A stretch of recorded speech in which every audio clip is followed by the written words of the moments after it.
All right, so now this next part right here is to write our constraints. Now, constraints are going to be inequalities. And I think for most people, this is probably going to be the most tricky part of every linear programming problem. We're going to use the information up here to identify what constraints we have under what we can sell. Okay, so what I mean right here is that right here, it says that in green, there's only enough dough to make 265 pizzas in one night. Okay, so we know that the total number of pizzas, oh, I don't know why this is blue. Let me unhighlight that.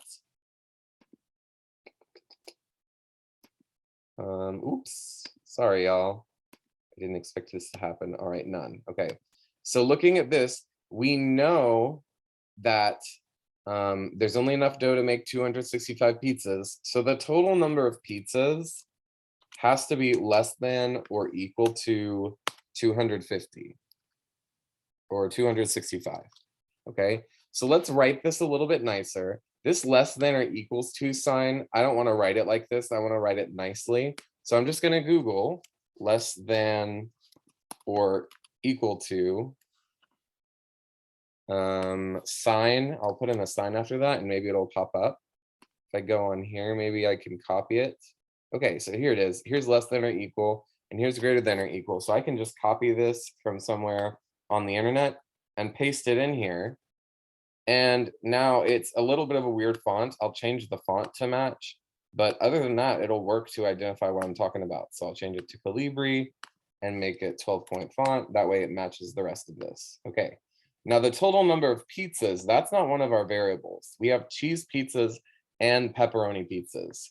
But if we know that the total amount of both of these together has to be less than or equal to 265, then what I'm gonna do is if the total number of pizzas is less than that, then that means that our cheese pizzas plus, oops, sorry, our cheese pizzas plus, oops, let me undo that.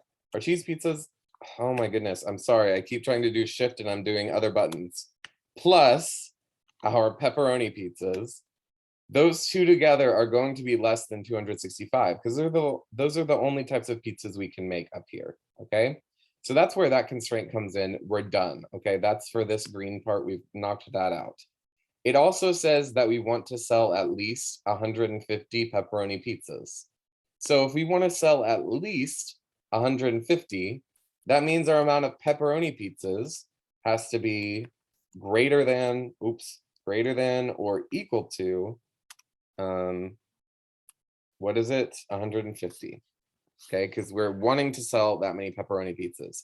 Now, again, for this one, I'm going to Google to find that good symbol. I'm going to use this one this time, copy it, and paste it in right here.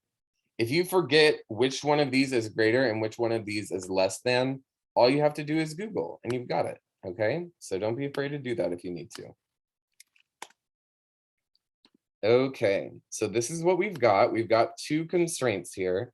And then we're not quite done because if we were to just look at these two constraints, we could sell like negative 255 cheese pizzas because the total number of pizzas has to be less than these two. The total number of pizzas has to be less than 265. So we could technically sell negative cheese pizzas based on the constraints we currently have, which is not possible. We can't sell negative pizzas. That doesn't make any sense. So you're also going to need to have two things, which I call common sense constraints.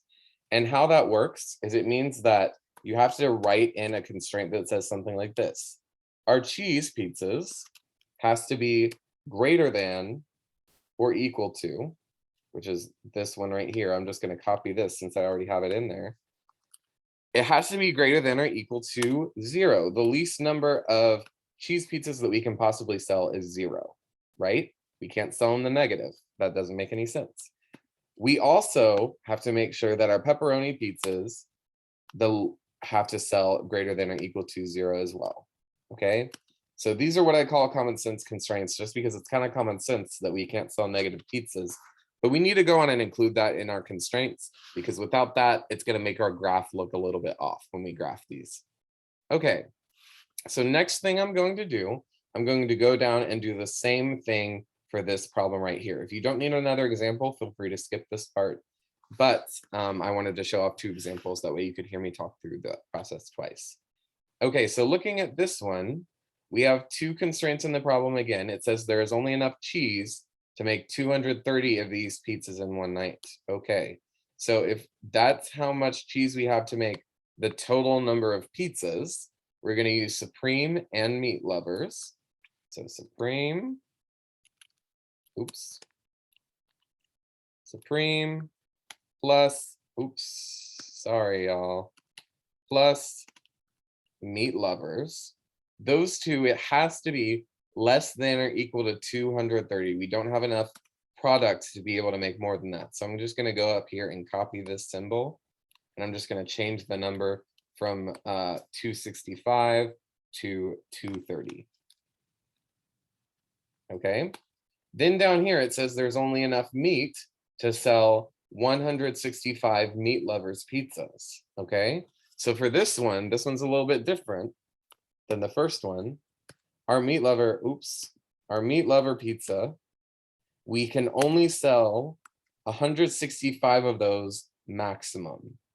So that means that we're going to need to copy this, because we can only sell less than this. We can't sell any more than 165 because of the amount of meat we have. So I'm going to make our meat lovers be less than or equal to 165 pizzas. Okay. And then I also have my common sense constraints. I'm going to go up here and copy these 2 and just change the variables. Change the variables here. I'm going to bring them down. I went too far. And this cheese is going to turn into my supreme pizzas. We have to sell greater than or equal to 0. And my meat lovers pizzas, again, we also have to sell greater than or equal to 0.